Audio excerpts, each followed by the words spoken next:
The supposedly dreadful immigrant situation in Sweden, journalists at every media outlet from here to Malmo have been debating how bad things really are there. They're fine, say a lot of them. Well, Katie Hopkins works as global columnist for the Daily Mail. Rather than going on Wikipedia, reading some Vox article to learn what to think, as most do, she decided to actually go to the country. She went to Rinkeby in Sweden, in the immigrant-dominated suburb of Stockholm that was torched by rioters last week. What did she find? Katie Hopkins joins us now. Katie, thanks for coming on. First of all, good for you for actually going. You always learn a lot when you get on a plane and go to the site. What did you expect to find, and how did it differ from what you found? You know, I expected to find what a lot of people have been saying. It's like, there's nothing wrong, Sweden's beautiful, I live here, I see none of this. You know, I expected to see the Sweden I imagine from maybe Christmas cards or whatever. But, you know, when I got there, it's a very different story. Within 10 hours of landing, an asylum centre was burnt down, arson suspected. There was a hand grenade planted in a bin. And when I rushed there to find out what had gone on, I was told, well, why politicise this? Journalists are blamed, you know. Why make this a political thing? Why can't it just be a hand grenade in a bin outside a police station in a mosque? And I kind of felt like, oh, who's the mad one here, me or you? And then speaking to the women in particular, there's a much quieter story that's not being told, which is that women are frightened to go out. When I went to Rinkeby in the evening, I was the only female, certainly the only white female. And when I spoke to the ladies, it's because they're terrified of the crime, they're terrified of the gangs. And one particular lady I spoke to, she runs home at night because she's fearful of all the men that gather at night under the bridge where she lives, so they're kept indoors. So it's a really frightening place for a lot of women there, particularly. Well, the irony, of course, is that Sweden is the original feminist success story, and its own government describes it that way, as the first truly feminist country. And yet you're saying that Swedish women are afraid to go outside?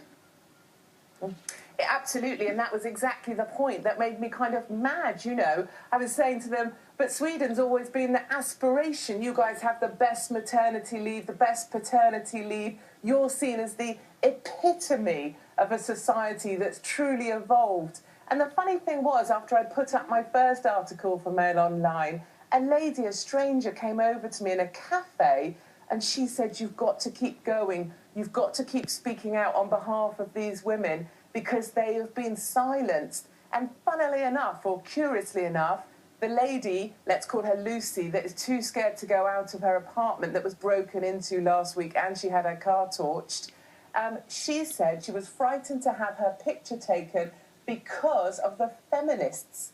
Because if she spoke out, she would be labelled a racist and they would hunt her down. So the feminists are now working against the women of Sweden, and they call them the extremists now. Feminists are the new extremists in Sweden, and they are part of the problem, part of the mafia that are silencing the problem that Trump, thankfully, spoke out about. Yeah, it's not so different here. I mean, our media, as you know, worked feverishly to downplay any reports there might be a problem in Sweden. They're dishonest and politically motivated, so that wasn't surprising. What is surprising is how many Swedes are apparently afraid to say what they really think about what's happening there. Why is that?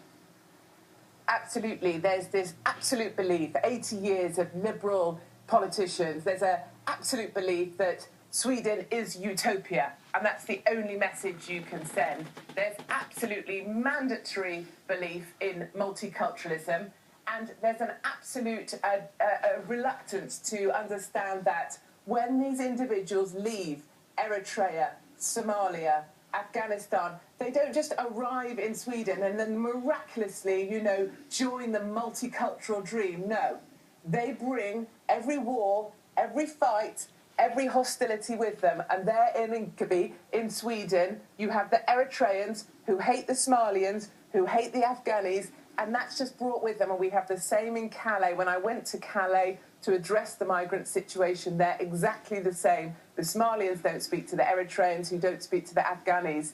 And absolutely, Sweden won't acknowledge that. They won't acknowledge they've got a problem because that would mean admitting that everything they've believed in, multicultural ideas, are wrong, and that they shouldn't have let in 200,000 people in 2 years, and they're about to let in another 400,000 over the next 4 years. So this problem is not going away. They'd rather destroy their own country than be called racist. I recognize that. Katie, It thanks for seems that joining way. us. No, you're a brave reporter. Thank you very much indeed. Up next, President Trump spent